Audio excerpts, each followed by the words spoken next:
اتنی بڑی ذات کا ہم حکم کیسے توڑ دیتے ہیں کہ جو ہر پل ہر لمحہ تنہائی میں، بھیڑ میں، اندھیرے میں، اجالے میں، کمرہ، اسکول، یونیورسٹی، کالج، کاروبار، گھر، ماں کے ساتھ، باپ کے ساتھ، بیوی کے ساتھ، حلال کرتے ہوئے، حرام کرتے ہوئے، سب حالات میں ہمارے ساتھ ہے. ہم ایسے رب کی عظمت کو آج تک دل میں نہ بٹھا سکے، ہماری زندگی کی سانسوں کا کیا فائدہ؟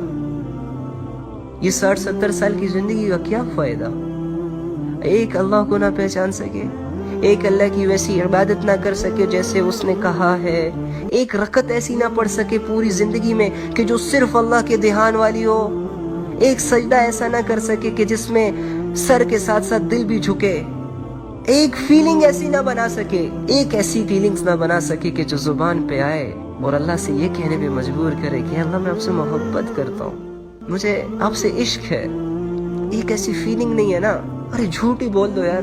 اے اللہ میں آپ کے بغیر کچھ نہیں ہوں، اے اللہ آپ میرے سہارا ہیں، آپ میرا سب کچھ ہے، آپ میرے تنہائی کے دوست ہیں،